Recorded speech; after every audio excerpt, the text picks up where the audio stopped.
Hi friends! Welcome to my channel. My name is Dana and I am so excited to share my love of makeup and beauty with you.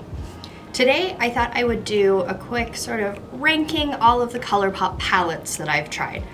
I'm a big fan of Colourpop. I've gone through quite a few palettes. I have tons of blushes, single shadows, lipsticks and stuff from them, but this is just going to be the eyeshadow palettes. I am including ones I've already decluttered as well, so I'll put a picture up if I don't have the palette. So hopefully this will give you an idea of, the kind of shadows that I like, what might be worth buying, if it's still available on the site and there's something you're interested in. I will link the Colourpop website below as well.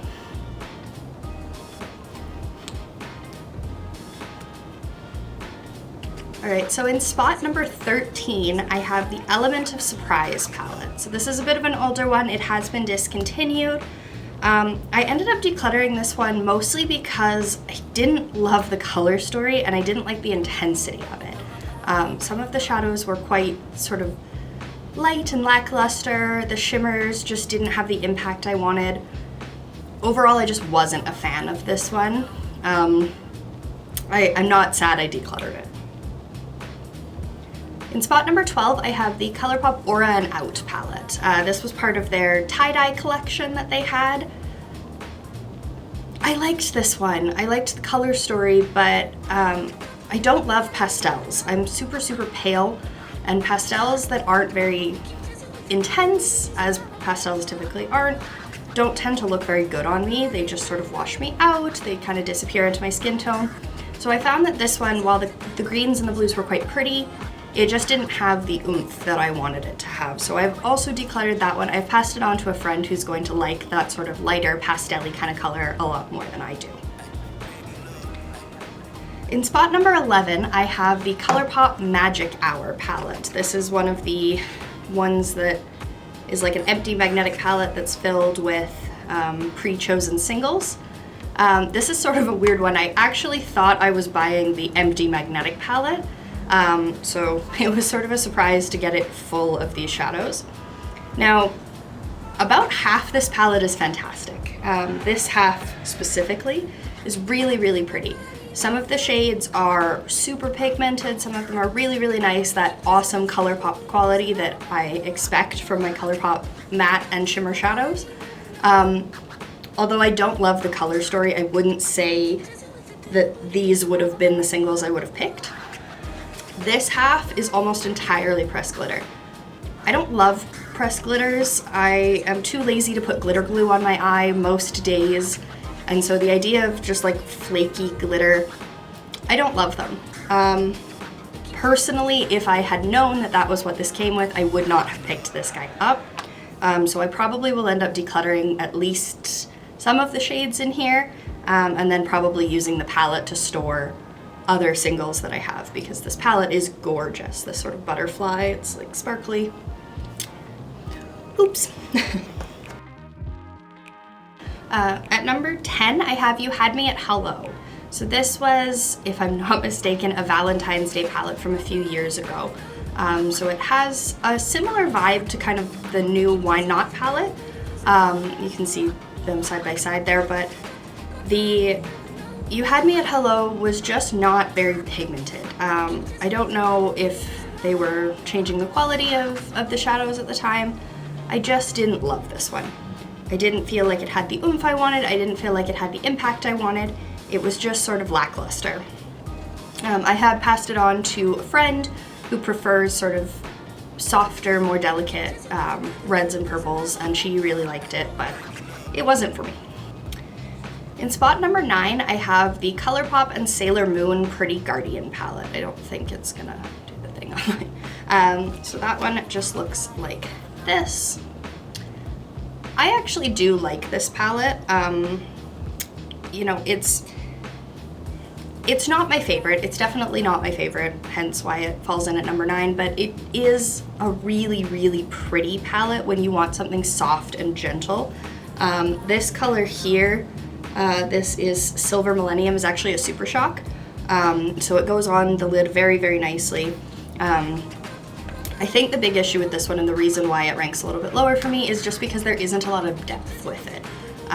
You're going to be creating a fairly similar, fairly light springy kind of almost pastel look, which is fine. If that's what you want, I think you would like this, but it's just not one of my top palettes.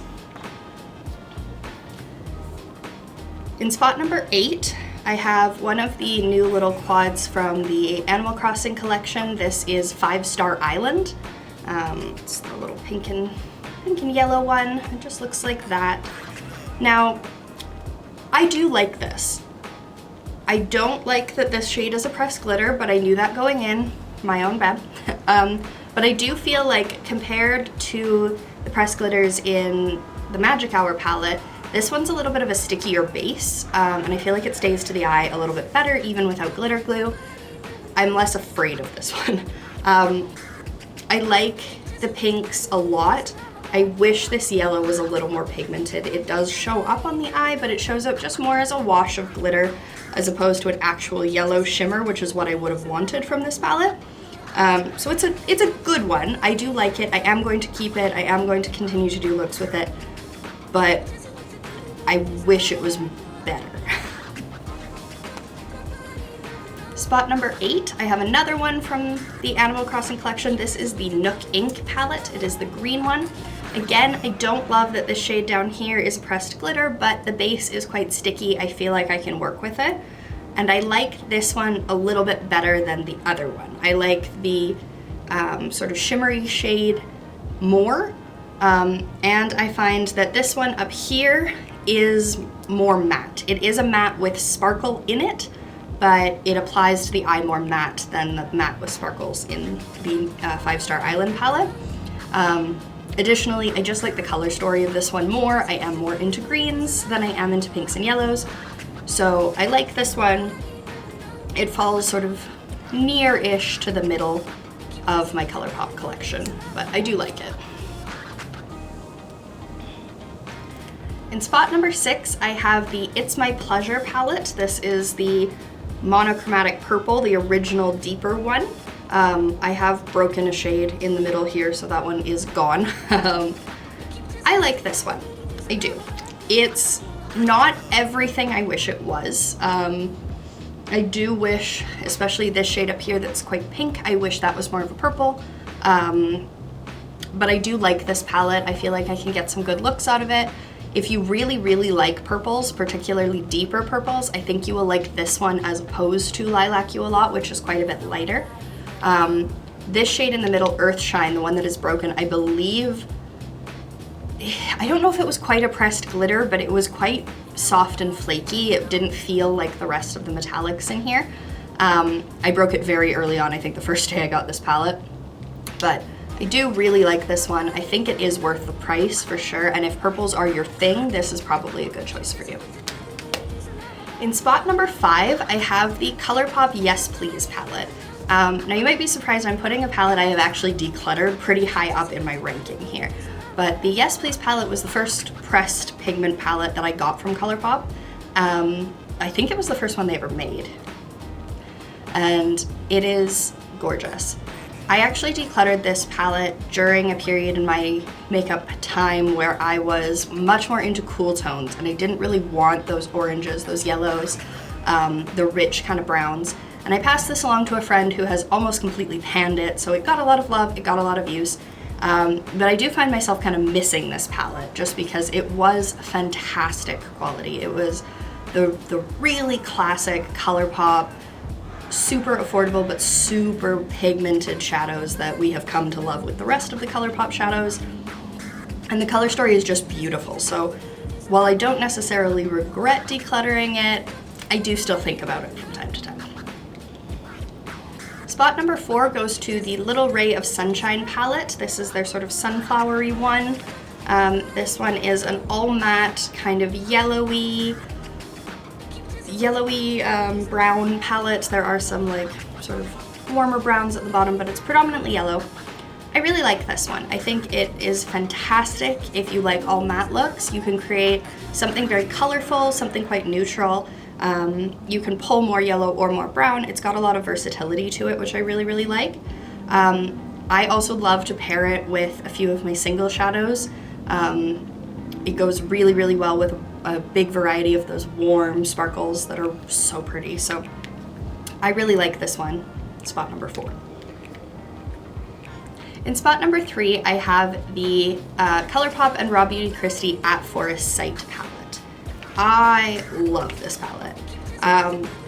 It is definitely not unique to my collection in terms of color story. I have a few palettes that are very, very similar to this one, but I love this palette. I love that it's mostly mattes, but I do love the 2 shimmers in here. You do get a cooler toned and a warmer toned, which I think is really, really fun.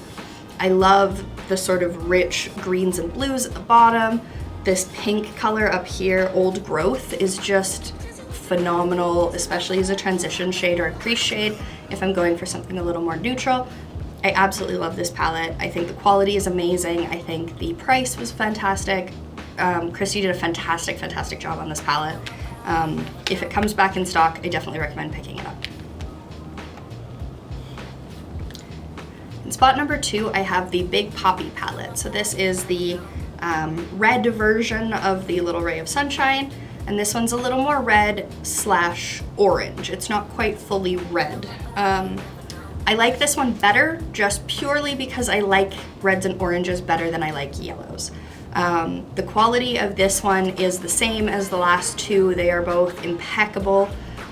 This one's just got a color story I like a little bit more. Particularly, my favorite shade is this middle one here. That one is Get Around. I think this is a phenomenal, phenomenal palette. I love how small it is as well, and I actually prefer the 9 pans in this sort of cardboard packaging as opposed to the plastic ones. And then number 1 for my Colourpop, can you guess what it is?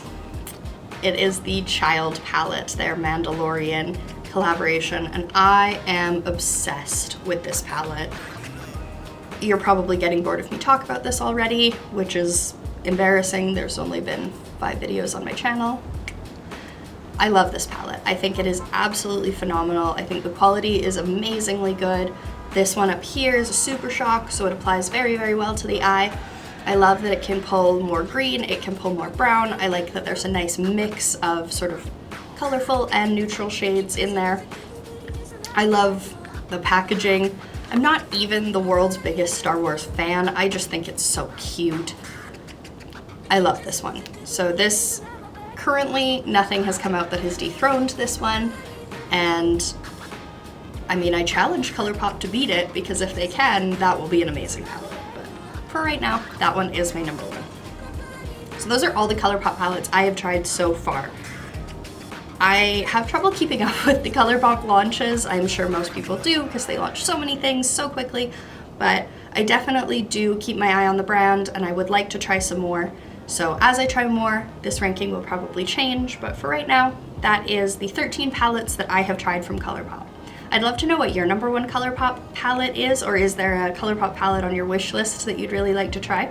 If so, let me know in the comments down below, and otherwise I will see you in my next video. Bye!